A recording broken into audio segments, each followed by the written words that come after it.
Here I am to worship, here I am to bow down, here I am to say that you're my God. You're altogether lovely, altogether worthy.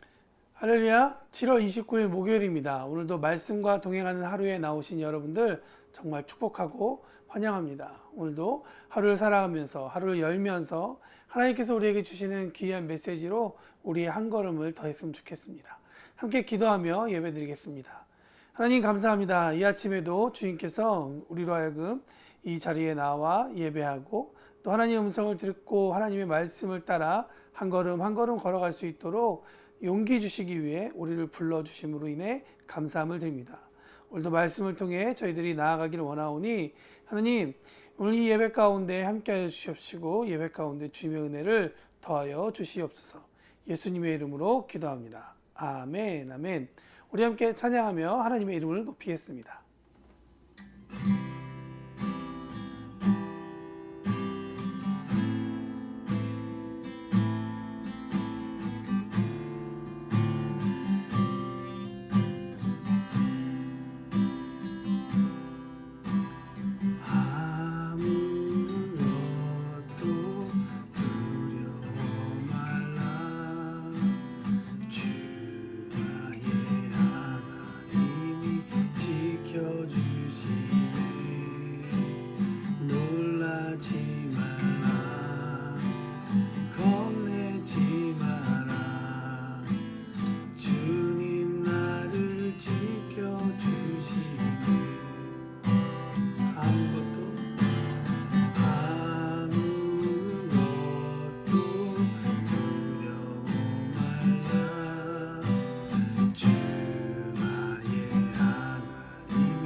네, 오늘 말씀은 시편 19편 1절에서 14절에 있는 말씀인데요.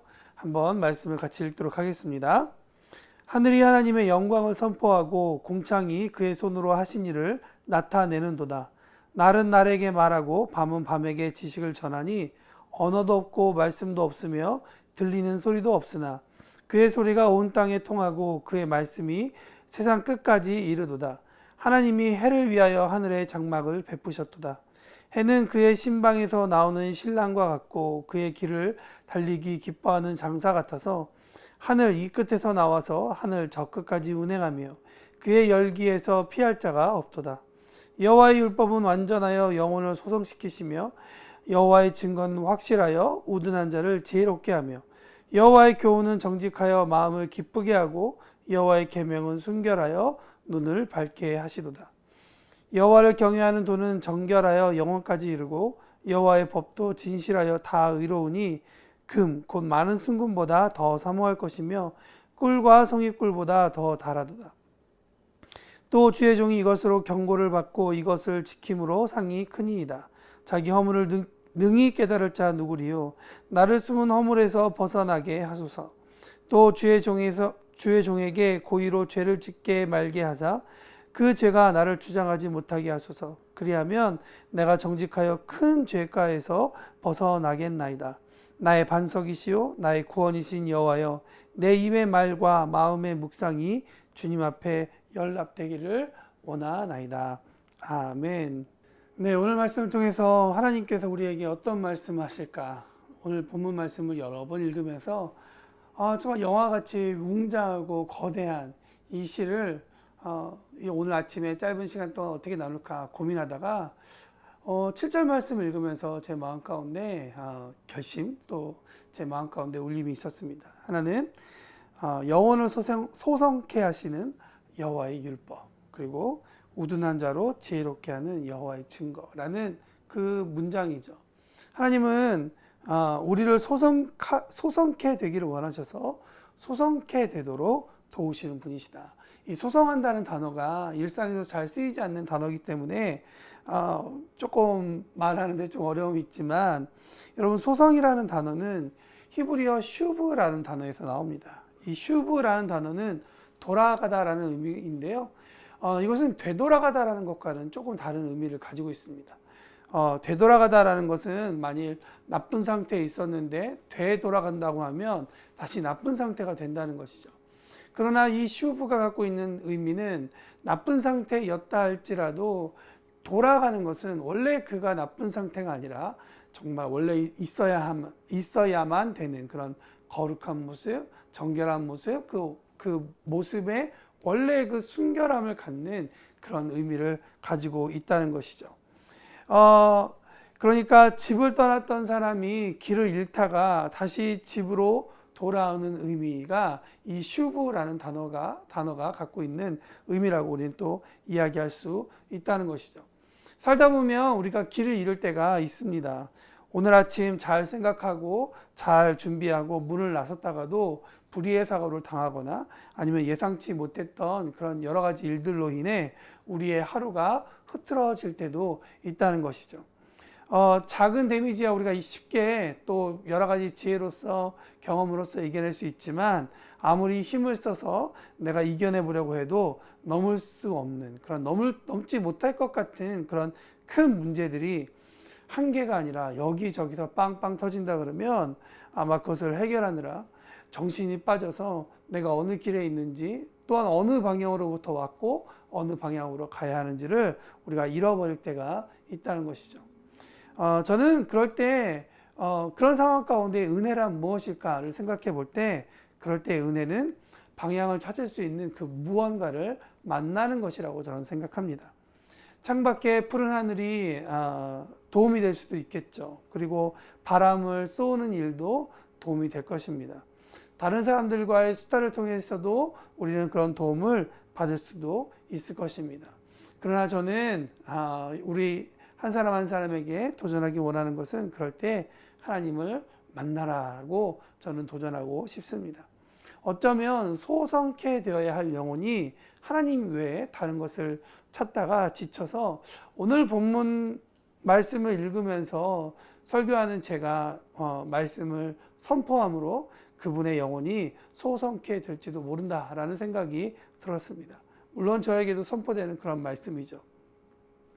여러분, 율법은 궁극적으로 히브리서 10장 1절에 보면 장차 올 좋은 일의 그림자이다 라고 그 목적을 이야기하고 있습니다. 그림자의 주인공은, 그림자는 사실 예수님을 보이는 것이죠.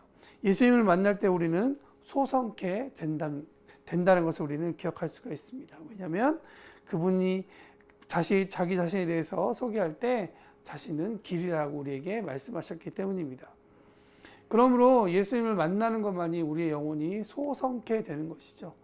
가끔은 푸른 하늘도 좋은 공기를 마시는 것도 좋은 음식을 먹는 것도 우리의 영혼을 소성케 하지만 사실은 그런 것들은 잠시 지나가는 것입니다. 오히려 예수님을 만날 때 예수님과 같이 교제하고 동행할 때 우리의 영혼은 소성케 된다는 것이죠. 그러므로 저는 여러분들에게 한 가지 문화를 한 가지 챌린지를 하고 싶습니다. 우리의 출근길을 바꾸어 보자. 여러분 휴대폰을 보면서 올림픽 소식도 체크하고 주식 체크하고 여러 가지 정보를 얻는 것도 정말 중요하죠. 그러나 좁은 차 안에서 혹은 대중교통을 통해서 출근하는 그 아침 가운데 먼저 하나님의 말씀을 읽었으면 좋겠다. 하나님의 말씀을 들었으면 좋겠다 라는 생각이 듭니다.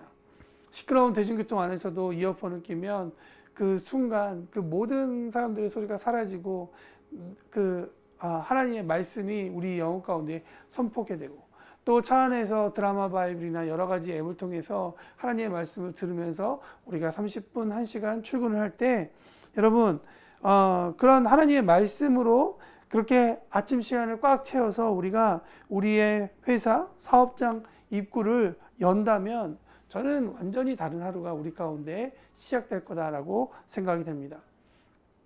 말씀으로 되돌아간 사람이 여는 입구는 어제와는 다른 의미, 어제와는 다른 방향을 갖게 될 것이라고 믿습니다. 여러분, 우리의 하루가 그렇게 바뀌는 거룩한 하루가 되기를 예수님의 이름으로 축복합니다. 두 번째, 하나님은 우둔한 자로 하여금 지혜롭게 하신다라고 말씀하십니다. 이 말을 해석해 보면 잘못 해석하면 우리가 그 우둔한 자가 누구지에 집중할 수 있지만 이 문장이 얘기하는 것은 하나님은 모든 사람으로 하여금 지혜롭게 되기를 원하신다라는 것이 하나님의 마음이라는 것이죠. 하나님을 닮은 하나님의 형상을 가진 모든 사람들이 안타깝게도 하나님을 믿지 않은 사람들까지도 포함하여서 하나님은 지혜롭게 되기를 원하신다라는 것이죠. 여기서 나오는 우둔하다라는 단어가 좀 중요할 것 같은데요. 이 우둔하다는 단어는 히브리어 페티입니다. 이 페티라는 단어는 어리석다라는 의미도 있지만 유혹에 빠지기 쉽다라는 의미도 가지고 있다는 것이죠. 사람은 꽤나 정교한 동물입니다. 정교한 창조물입니다. 하나님께서 만드신 모든 창조물 중에 가장 독특하고 유니크하고 완벽하고 특별하다고 저는 생각합니다. 그런데 우리가 주위를 보면 아무것도 아닌 것 같은 유혹에 빠져서 유혹 하나 때문에 빈틈이 없어 보이는 사람이 훅훅 넘어지는 것을 보게 된다는 것이죠. 지혜로운 것 같으면서도 그렇지 않은 인간의 한계를 우리가 보게 된다는 것이죠. 하나님은 유혹에 빠져서 공든탑을 망가뜨리는 사람의 모습을 안타깝게 여기신다는 것을 오늘 본문을 통해 우리가 다시 한번 더 알게 된다는 것이죠. 그들의 땀과 그들의 노력을 하나님은 지켜주기 원하신다는 것이죠. 그래서 그들에게 지혜를 가르쳐 주기를 원하신다는 것입니다. 지혜란 무엇일까요? 지혜에 대한 많은 정의가 성경에 있지만 저는 잠언 3장 18절에 있는 말씀을 함께 나누고 싶습니다. 지혜는 그 얻는 자에게 생명나무라. 지혜를 가진 자는 복되도다 라고 말씀하고 있죠. 위 말씀 가운데 알 수 있는 사실은 무엇이냐? 첫 번째, 지혜는 내가 가지고 있는 것이 아니다라는 것이죠. 나에게서 나오지 않는 것이죠. 오히려 얻는 자라고 성경은 이야기하고 있습니다. 우리에게선 지혜가 없습니다. 지혜이신 하나님께 구하고 지혜이신 하나님을 받아들이는 것이 지혜를 얻는 삶이라는 것이죠. 두 번째, 지혜라는 것은 생명나무다라고 얘기합니다. 나무로 만든 의자는 살아있지 않습니다. 그러나 나무가 생명이 있을 때에는, 다시 말하자면 살아있을 때에는 많은 가능성을 갖게 된다는 점을 우리는 기억해야 한다는 것이죠. 의자에게 더 이상의 의자 이상의 가치를 가질 수 없지만, 그러나 나무를 바라보면 그 나무 가운데 누가 바라보냐에 따라서 그 나무에 대한 많은 가능성을 갖게 된다는 것이죠. 세 번째, 지혜를 우리가 생산해낼 수는 없지만 지혜를 가질 때 구불거리던 길을 곱게 나갈 수 있는, 곱게 만들 수 있는 그런 형통함을 얻게 된다라고 욥기 12장 13절은 우리에게 이야기하고 있습니다. 여러분, 오늘 말씀을 통해서 두 가지를 기억했으면 좋겠습니다. 첫 번째는 우리 하나님을 기억하는 아침이 되었으면 합니다. 하나님은 우리를 소성케 되기를 원하시고, 그렇게 도우시고 또한 작은 것에 유혹을 받아서 넘어질 수 있는 우리로 하여금 피할 수 있는 지혜를 주기를 원하시는 분이시다. 그렇게 우리를 보호하시기를 원하시는 분이다라는 사실입니다. 이 하나님께 감사하고 그 감사한 하나님을 믿고 우리가 하루를 열었으면 좋겠습니다. 그렇게 결심하고 결단하면 좋을 것 같습니다. 두 번째로 오늘 목요일은 청년교회를 위해서 기도하는 날인데요. 청년교회는 선교의 달로 보내고 있습니다. 이 땅에 보내어진 선교사로 직장과 일터에서 빛과 소금의 역할을 잘 감당할 수 있는 우리 청년들이 될 수 있도록, 또 이번 주 토요일 날은 단기 선교회를 가게 되는데요. 그 과정 가운데 정말 하나님께서 영광 받으실 만한 일만 가득 차도록 우리가 함께 기도하며 나아갔으면 좋겠습니다. 오늘 기도로 하루를 승리하고 오늘 하나님께 감사하고 영광 돌릴 수 있는 저와 여러분이 되길 바랍니다. 축복합니다. 다 함께 기도하겠습니다.